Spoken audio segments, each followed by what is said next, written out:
இன்றைக்கி நம்ம கவர்மெண்ட்டு இன்றைக்கி எவ்வளோ சோதனையில் சந்திச்சுக்கிட்டு இருக்கு. ஏன்னா இங்கே சென்னையில் புயல் வந்துச்சு, அங்கே பெரிய அரசியல் ஆக்கிட்டாங்க. ஆனால் அங்கே புயல் வந்துச்சு, எங்கே அங்கெல்லாம் அரசியல் ஆக்க முடியாது. ஏன்னா தண்ணி பிச்சுக்கிட்டு போகுது. அது என்னைக்கு அரசியல் ஆக்கிறது?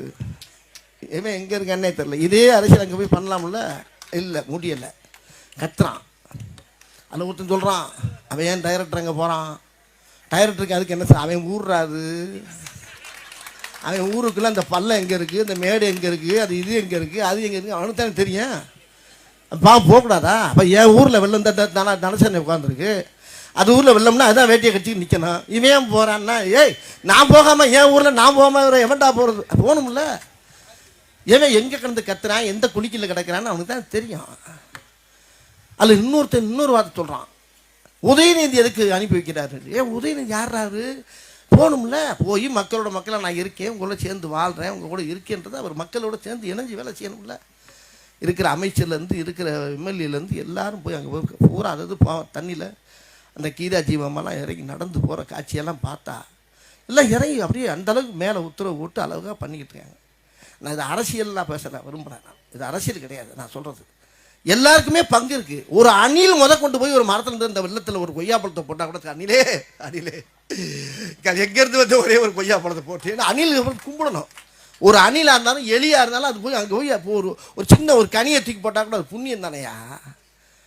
எதுக்கு அவன் அங்கே? அவளுக்கு என்ன வேலை அங்கே? அவன் அங்கே போகிறான்னா அவன் யார்? எங்கேருந்து அமெரிக்காவில் வந்திருக்கான்? மாரி செல்வராஜ். தப்பாக பேசுகிறாங்க. நானும் அடைக்கடைக்கு பார்க்குறேன், முடியல எனக்கு. நான் யாரையுமே நான் தனிப்பட்ட முறையில் சொல்லலைங்க. உதயநிதியெல்லாம் என்னையா தெரியுங்கிறான். உதயநிதி என்ன தெரியும்? அவர் அழகாக கேட்டுவிட்டார். அவர் பத்திரிக்கையார் கேட்குறாரு அவரை போய், எங்க என்ன ஒன்று என்ன வேகமாக வேலை நடக்கிற? நாங்கள் என்ன ஊர் சுற்றி பார்க்க வந்திருக்கேன், டூரிஸ்டாக வந்திருக்கேன், பார்த்துக்கிட்டா இருக்கோம்லங்க போக கேட்டு. அவர் நல்லா பேசுவார். என்ன வேலை செஞ்சுக்கிட்டு தானே இருக்குது எல்லாம். ஒரே நாளில் இப்போ மழை பெஞ்சு வெள்ளம் அடிச்சுக்கிட்டு இருக்கும்போது ஒரு வேலை காணாங்க. எப்படி நீச்சலில் போய் என்னத்தை தருப்பா? நானெல்லாம் போக முடியுமா? போக முடியாது. மக்கள் படுற கஷ்டத்தை உண்மையிலே உணர்றாங்க கவர்மெண்ட்டில். அந்தளவுக்கு அந்த அரசு அழகாக பண்ணிக்கிட்டு இருக்குது. இதில் ஒரு அழகான ஒரு காரியத்தை பண்ணுறாரு பாருங்க அண்ணன். உண்மையிலே அவருக்கு பேருக்கு முன்னால் மாசு அப்படின்னு வச்சுக்காதீங்களா? மாசுபடியாமல் பார்த்துக்கிறக்கூடிய அளவுக்கு இருக்காரு.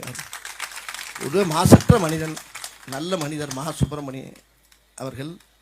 என் பையன் பேர் சுப்பிரமணியன்னா. உண்மையிலே அந்த பேர் ராஜ்கீயெல்லாம் ஒரு நல்ல எண்ணங்கள் உள்ளவங்க அவங்க. அண்ணன் அழகாக கஷ்டப்பட்ட காலத்தில் நான் பார்த்துக்கிட்டு தான் இருக்கேன் அவரை. இந்த மாதிரி ஒரு நிகழ்ச்சியை நடத்தி என்னை வர வச்சதுக்கு ரொம்ப ரொம்ப ரொம்ப ரொம்ப சந்தோஷம். உங்களெல்லாம் சந்திச்சு ரொம்ப சந்தோஷம். நானும் இப்போ அங்கிட்டு போய் ஏதாவது மரங்களை வாங்கி பிடிங்கி நட்டுக்கிட்டு இருக்கேன். இப்போ நீங்கள் சொன்னதுக்கப்புறம் இன்னும் நிறையா இறங்கி வேலை செய்யணும்னு இருக்கேன் நான். இது ரொம்ப நல்ல விஷயம். அது இயற்கையுடைய குழந்தைகள் இங்கே உட்காந்துருக்கவங்களாம் இயற்கை பெற்ற பிள்ளைங்க, இயற்கையை நேசிக்கிறாங்க பார்த்தீங்களா? அந்த இயற்கை தான் கடவுள், கடவுள் தான் இயற்கை. அதனால் இதெல்லாம் இயற்கை சமாச்சாரம். ஒரு மரம் வளர்ந்து பார்க்கும்போது அப்படியே நம்ம கண்ணுக்கு அப்படியே கண்ணில் தண்ணியாக வரும். என் கூட ஒருத்தர் இருக்கார், ரூபன் சங்கர்னு ஒருத்தர் இருக்கார். அவருக்கு தங்கச்சி இறந்து போச்சு. அவர் இறந்தவொடனே ஒரு மரம் தங்கச்சி மரம்னு சொல்லி என் ஆஃபீஸ் வாசலில் கொண்டாந்து ஊட்டிட்டார். அந்த மரம் அந்த தெருவையே மறித்து போய் அவ்வளோ உயரமாக நிற்கிது. அதில் ஒரு கொப்பு ஒன்று கிராஸாக போச்சு. ஒருத்தர் வந்தார் மாநகராட்சியிலேருந்து, அண்ணே இதை வெட்டலாமான்னாரு. என்னையை வெட்டு, இதையே வெட்டுற, அது நல்லா தானே போய்கிட்டு இருக்கு மேலே. ஐயோ இருக்கட்டும் நான் வர்றேன்.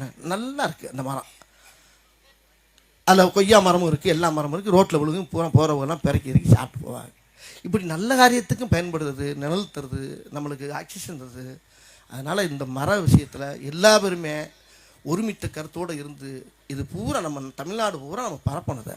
இதுக்கு நீங்கள் ஏற்பாடு பண்ணுங்கள். இது என்னைய கூட தலைவராக போடுங்க, நான் போய் வேலை செய்யறேன். ஒரு பேச்சுக்கு சொன்னேன். அதனால உங்களெல்லாம் சந்திச்ச சந்தோஷம். இனிமேல் யாருக்கும் சால்வைக்கு போடாதீங்க, ஆளுக்கு ஒரு மரத்தை கையில் கொடுங்க. ஒன்றா ஒரு சால்வை வாங்கிட்டு வந்து பொத்துறீங்கல்ல, பொத்தாதீங்க. மரத்தை வாங்கி தலையில் வச்சு விட்டுருங்க, கொண்டு போட்டு அதை செய்யுங்க. இனிமேல் மரம் தான் நல்லது. மரம் மரம் மரம் உம்மரம் எம்மரம் எம்மரம் உம்மரம் மரம் மரம் மரம் மரம் சொல்லி மரமும் ஒன்று, தன்னுடைய மாதாவும் ஒன்று. மரத்தை வளர்த்தா அந்த பூமிக்கு நல்லது, பூமி தாய்க்கு நல்லது, இந்த பூமி பந்துக்கு நல்லது.